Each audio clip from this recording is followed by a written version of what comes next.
आपसे जुड़ी हर खबर के लिए सब्सक्राइब कीजिए 3N न्यूज नेटवर्क। धन्यवाद अध्यक्ष महोदय। इस महत्वपूर्ण धारा 356 में 6 महीना और राष्ट्रपति शासन आगे बढ़े और रिजर्वेशन के इस बिल को मुझे भारतीय जनता पार्टी के रूप से बोलने के लिए आपने समय दिया, इसलिए बहुत बहुत धन्यवाद। मुझे अच्छा लगा कि जिस रूप से विरोधी पक्ष में कहीं न कहीं इतिहास का विचार किया गया, इतिहास के प्रारूप से आज के जम्मू कश्मीर को देखा जा रहा है, ये बहुत अच्छा लगा कि वो इतिहास के बारे में बात कर रहे हैं। तो मैं एक ऐसी युवा सांसद हूं जो बचपन से देखती आ रही हूं जम्मू कश्मीर को जब फ्रंट पेज पे किस इतिहास के रूप से हम देख रहे हैं। जब देश 1947 में आजाद हुआ तो भारत का हिस्सा जम्मू और कश्मीर लद्दाख था और है। मुझे ये प्रश्न होता है कि क्यों जब 1947 में हमें आजादी मिली और कश्मीर, लद्दाख और जम्मू भारत का अभिन्न भाग तब से था, तो क्यों तभी के तत्कालीन प्रधानमंत्री भीख मांगने के लिए यूनाइटेड नेशन में जाके ये कहने लग गए, जिनको मैं बिल्कुल आदर करती हूं, क्यों कहने लग गए कि हमें हमारे कश्मीर का रेजोल्यूशन आप दो। Why did we go to a third party resolution? With due respect, मेरा ये कहना है कि ये आलोचना नहीं है, ये आलोचना नहीं है, माफ करिए, ये आलोचना नहीं है, अपेक्षा थी, ये फैक्ट है। इसको देख लूंगा, ऐतिहासिक ब्लंडर कहा जाता था। जब इतिहास में जाना हो तो इतिहास में जिस प्रकार से ऐतिहासिक ब्लंडर किया गया है उसकी भी कहीं न कहीं समीक्षा इधर होनी चाहिए, लेकिन इसलिए बताना बहुत जरूरी है। क्यों तब के तत्कालीन, ये क्यों है प्रश्न मेरा एक युवा सांसद के रूप से, कि क्यों तब के हमारे सबके आदरणीय पहले प्रधानमंत्री, इस देश के तत्कालीन प्रधानमंत्री थर्ड पार्टी के पास गए कि हमारा जम्मू कश्मीर का मसला आप सुलझाइए। उस वक्त का ऐतिहासिक ब्लंडर आज भी हम फेस कर रहे हैं, ये हम सब जानते हैं। इस क्यों का प्रश्न हमें चाहिए। आप इतिहास में जाना चाहते तो मुझे आपको ये प्रश्न पूछना है, कश्मीर में जाते वक्त परमिट मांगना पड़ता था और देना पड़ता था। क्यों कश्मीर जाते वक्त हमें परमिट लेना पड़ता था? क्यों कश्मीर हमारा अभिन्न भाग नहीं है? हम अभिन्न रूप से कश्मीर के साथ नहीं रहते थे? क्यों तभी इस बार की लड़ाई होती थी कि 2 प्रधान थे, 2 संविधान थे और 2 निशान थे? क्यों हमारे श्यामा प्रसाद मुखर्जी को इसके खिलाफ लड़ना पड़ा और क्यों उनको बलिदान देना पड़ा कि परमिट के बिना हम हमारे जम्मू कश्मीर में आएंगे? ये इतिहास का प्रश्न मैं पूछना चाहती हूं। क्यों ऐसे हुआ कि कश्मीरी पंडित, हमारे कांग्रेस के पेट्रियार्क कश्मीरी पंडित है, इसका वो हर वक्त गर्व से बात करते थे। उसी पेट्रियार्क कश्मीरी पंडित हमारे देश के प्रधानमंत्री भी थे। उसी वक्त ऐतिहासिक ब्लंडर भी हुआ। फिर मैं इतिहास में सब जानना चाहते तो इतिहास का ये भी प्रश्न आप उत्तर दीजिए कि क्यों कश्मीरी पंडितों को उसी सेक्युलर कंट्री के बारे में आप बात करते हैं, जम्मू और कश्मीर से भगा दिया गया और उनको अपनी जमीन से बाहर बेच दिया गया, उसका आप जवाब दीजिए। मेरे बहुत क्यों प्रश्न है, मुझे ये इतिहास में जाके आपको पूछना है। पॉइंट ऑफ ऑर्डर किस नियम के तहत, किस नियम के, नियम बताए ना आप। पॉइंट ऑफ ऑर्डर किस नियम के तहत? नहीं माने सर, प्लीज आप नियम बताइए किस नियम के तहत जी।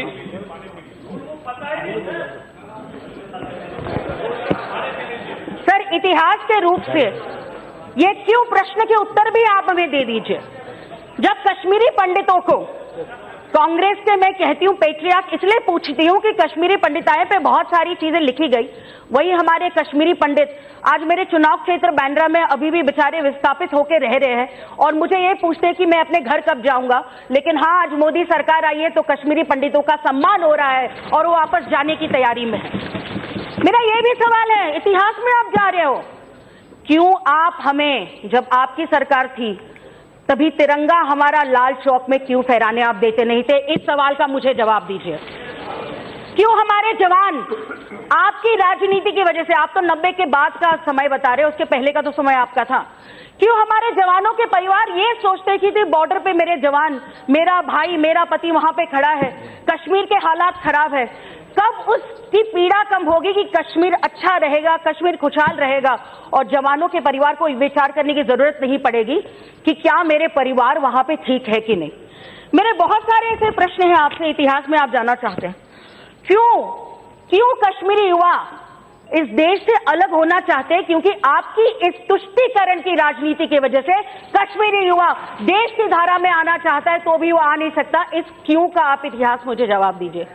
क्यों कश्मीरी युवाओं को हाथ में किताब, औजार और आज स्किल इंडिया से जैसे 30,000 युवाओं को हम स्किल दे रहे, क्यों आप उनके हाथ में पत्थर दे रहे थे लेकिन कभी किताब और उनके हाथ में जवाब नहीं दिया। इस क्यों और इस इतिहास का आप मुझे जवाब दीजिए। अभी मैंने सुना कि हर एक सरकार की आदरणीय तिवारी जी ने तारीफ की, ये बहुत अच्छा है, हम सब करेंगे।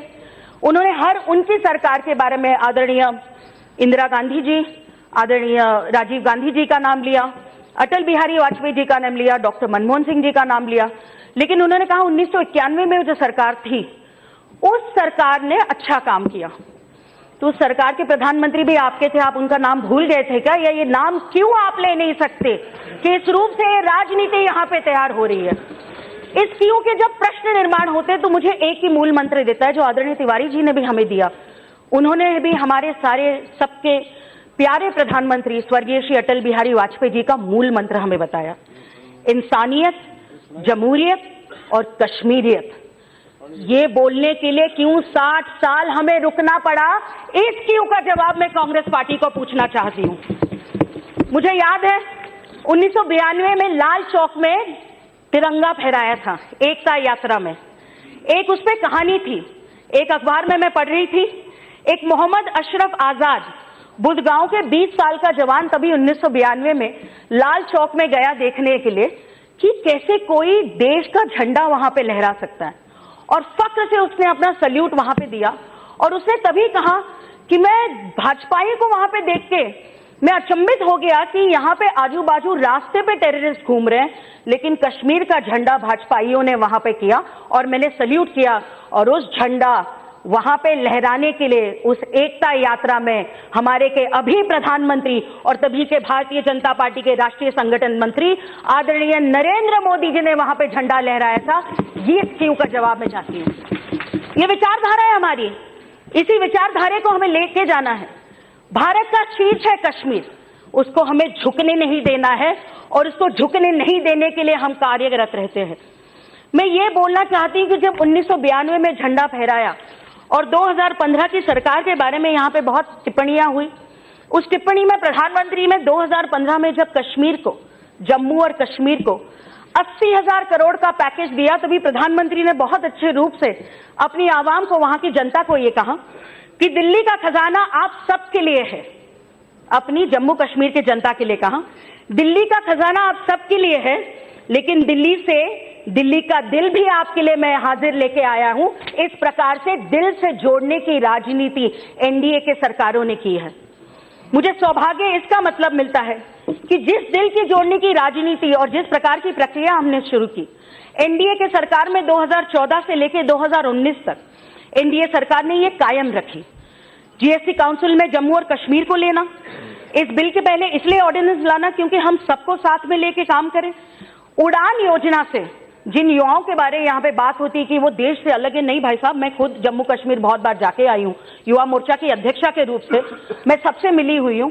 उड़ान योजना से 30,000 कश्मीरी युवकों को स्किल इंडिया के रूप से उनको सराहाया गया है और उनको पढ़ाया गया है, और उसमें से 18,000 युवकों को नौकरी मिली है, प्लेसमेंट मिला है। हमारे तत्कालीन तभी के गृह मंत्री आदरणीय राजनाथ जी जब गए थे तो वतन को जानो, ये एक बहुत सुंदर पहल की थी कि कश्मीरी बच्चे अपने वतन को जाने, दिल्ली आए, भारत देखे, मुंबई देखे, और इस रूप से सैकड़ों बच्चे वतन को जानो के रूप से जुड़ गए थे। लेकिन सबसे बड़ी ऐतिहासिक बात तो अब हुई, 2 दिनों पहले जब हमारे अभी के गृह मंत्री श्री अमित भाई शाह श्रीनगर पहुंचे तो एक ऐतिहासिक बात हुई। वो ऐतिहासिक बात ऐसे हुई कि तत्कालीन हमारे सबके प्यारे गृह मंत्री सरदार वल्लभ भाई पटेल के बाद पहली बार ऐसे गृह मंत्री श्रीनगर उतरे जहां पे उनके खिलाफ कोई वार्निंग नहीं थी, कोई विरोध नहीं था और बड़बड़े ने कहीं कर्फ्यू भी नहीं लगाया। इस प्रकार से जम्मू और कश्मीर ने अमित भाई शाह का स्वागत किया। ये दिल से स्वागत था। मैं खुद जानती हूं, जब से मैं भारतीय जनता युवा मोर्चा की राष्ट्रीय अध्यक्षा बनी, मेरे अध्यक्ष तभी अमित भाई थे, अभी भी हैं, उन्होंने मुझे कहा था, पूनम, जम्मू कश्मीर और पूर्वोत्तर राज्यों के युवाओं को जोड़ के हम भारत को मुख्य धारा में लाके काम करना चाहते हैं। हमने वो सुना। मुझे याद है 22, 23, 24 अक्टूबर 2017 हम श्रीनगर गए, पूरे जम्मू कश्मीर का कार्यक्रम था। इतने सारे युवाओं से वहां पे जुड़ी। जिस स्टेडियम, ऐतिहासिक जगह की आप बात कर रहे हैं, शेरे कश्मीर स्टेडियम, वहां पे युवा मोर्चा का एक ऐतिहासिक कार्यक्रम हुआ और मुझे कहने के लिए फख्र महसूस होता है कि उस ऐतिहासिक कार्यक्रम में इतना जबरदस्त कार्यक्रम हुआ। युवा सब कश्मीर के और श्रीनगर के आए। वहां पे बहुत सारी वार्निंग भी दी गई थी, आप भाजपा के कार्यक्रम में जाओगे तो आपको मार दिया जाएगा। लेकिन उस कार्यक्रम में 50% लड़कियां थी और युवतियां भी जानती थी कि वो भारतीय जनता पार्टी से जुड़े और इस रूप से कार्यक्रम हुआ। Doctors, young lecturers, music company, कौन कौन नहीं मिला मुझे श्रीनगर में। टेक्नो करके एक म्यूजिक बैंड मिला था श्रीनगर में और मुझे कह रहा था, दीदी हमें मुंबई ले जाए, आप हमें कहीं भी ले जाओ, हम दिखाना चाहते हैं कि हम श्रीनगर के यूथ कहीं भारत से टूटे हुए नहीं है। अतर इकबाल मिल, मुस्तफा कादरी, शब्बीर अहमद, कितने सारे युवा मुझसे ऐसे मिले थे जो अपनी कला पूरे देश भर में दिखाना चाहते थे और कहना चाहते थे, we are part of this countries men when. मैं इस देश की ताकत हूं और मैं देश की ताकत को दिखाना चाहता हूं। मैं मुख्य धारा का, मैं कश्मीरी यूथ नहीं, मैं भारतीय यूथ हूं, ये दिखाना वो चाहते थे। मेरे वहां के श्रीनगर के जिला अध्यक्ष, उनके परिवार को आदरणीय अमित भाई शाह परसों मिलके आए, गौहर भट्ट। आज उसका नाम मुझे लेते हुए दर्द भी होता है और फक्र भी महसूस होता है। वो जिला अध्यक्ष इतना खुश था जब हमने वो 2-3 दिन का कार्यक्रम किया, युवाओं से जुड़े, और उसको मैंने कहा था, अभी तुम मुंबई आओगे तो हम आपको बॉलीवुड दिखाएंगे। और पूरी टीम कह रही थी, दीदी हमें समुंदर देखना है। मैंने जरूर आए और कार्यक्रम करें। कह रहे लेकिन मैं देखता हूं कितने समय हो पाऊंगा, क्योंकि मेरे खिलाफ मिलिटेंट हर वक्त ये लगे रहते हैं कि तुम भाजपा के साथ जुड़े हो तो तुम्हें छोड़ेंगे नहीं। हर वक्त धमकी अमल की आ रही है। लेकिन जब 23 अक्टूबर को मैं 24 को मुंबई वापस आई और आते ही समय में 2 नवंबर 2017 में मेरे श्रीनगर के युवा मोर्चा के जिला अध्यक्ष की गलती इतनी थी कि वो भारतीय जनता पार्टी के साथ युवकों को भारत के साथ जोड़ना चाहता है, उसकी निर्घुण हत्या की और उसको मार दिया गया।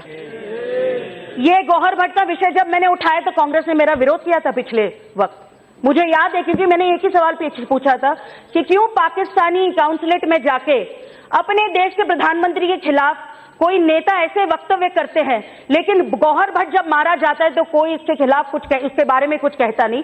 ये मैंने प्रश्न उठाया था और मैं खुश हूं, उसी शहीद गौहर भट्ट और ऐसे युवा मोर्चा के अनेक कार्यकर्ता है, उनको खुद आदरणीय अमित भाई शाह मिले और गौहर भट्ट के परिवार को ताकत दी। इंस्पेक्टर अरशद खान, 1 साल और 5 साल का बच्चा, ऐसे अनेक होंगे, लेकिन सबसे युवा बच्चे, छोटा परिवार।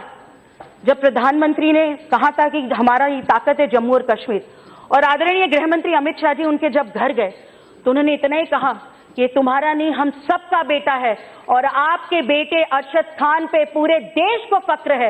इस ताकत के रूप से हम काम कर रहे हैं। आर्मी हो, सीआरपीएफ हो, ऐसे सैकड़ों जवानों ने इस जम्मू और कश्मीर की ताकत के लिए अपनी जान दी। यहां पे बहुत सारी टिप्पणियां हुई कि क्या हुआ, कितने आतंकी मारे गए, आंकड़ा तो देना भूल गए।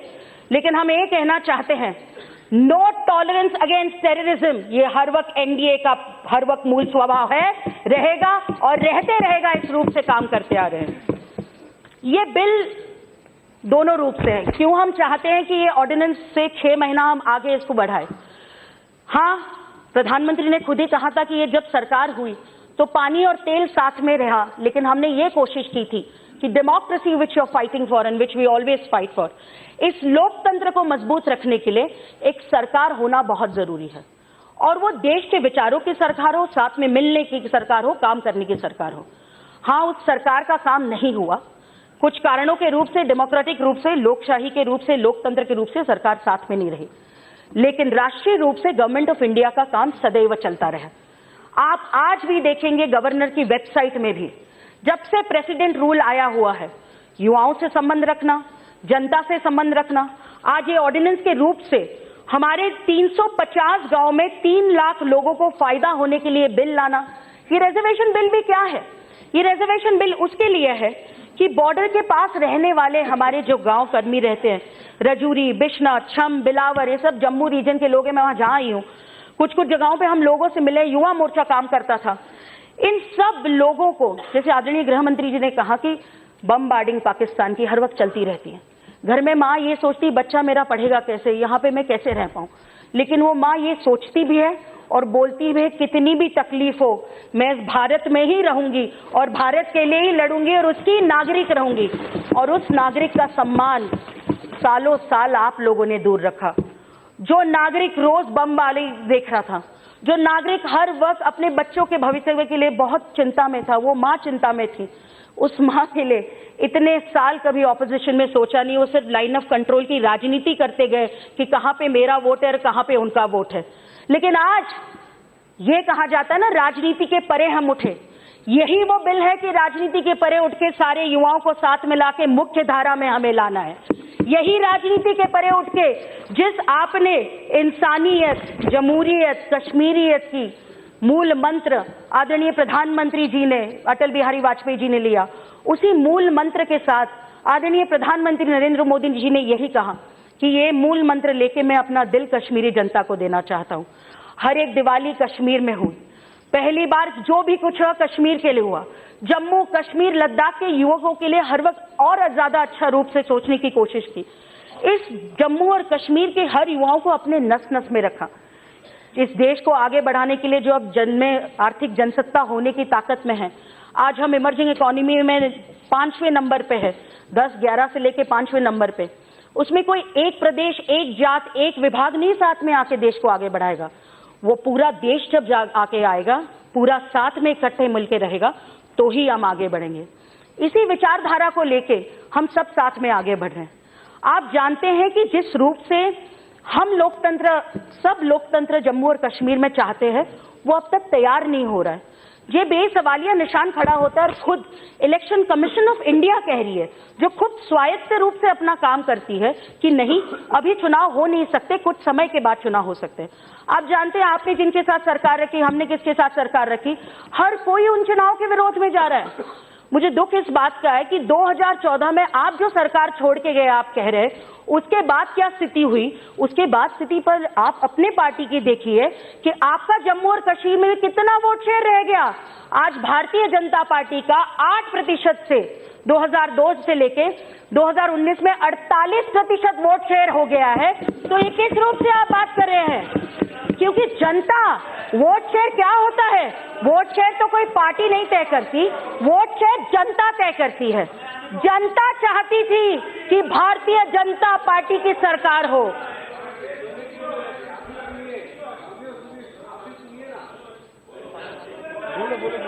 जनता चाहती थी और जनता चाहती है कि भारतीय जनता पार्टी और एनडीए की सरकार हो और इस देश के प्रधानमंत्री नरेंद्र मोदी कश्मीर से लेके कन्याकुमारी तक, पश्चिम से लेके उत्तर पूर्वी राज्यों तक भारत को आगे लेके एक स्वर्णिम काल में भारत को ले जाए। ये जनता चाहती है, इसलिए वोट शेयर के बारे में आपको कह रही हूं।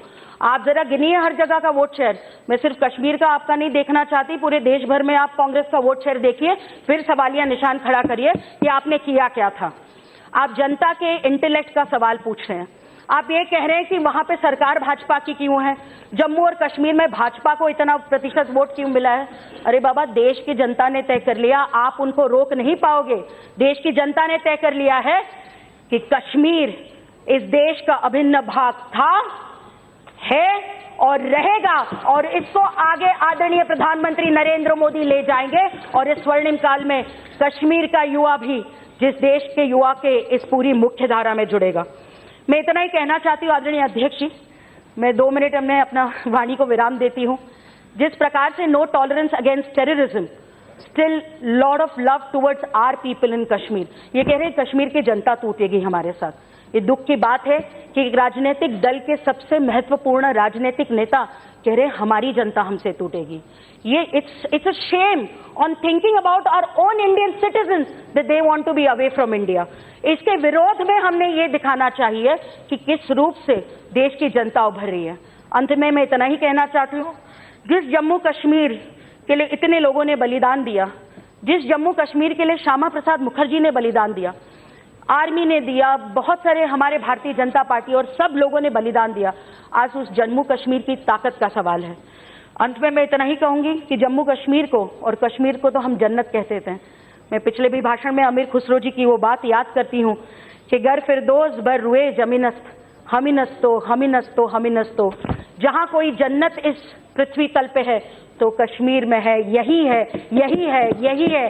और इस जन्नत को बरकरार रखने के लिए इन दोनों बिल को मैं समर्थन देती हूं और मैं जानती हूं कश्मीर जन्नत सिर्फ और सिर्फ नरेंद्र मोदी के सरकार में रहेगा और देश उसके साथ आगे बढ़ेगा।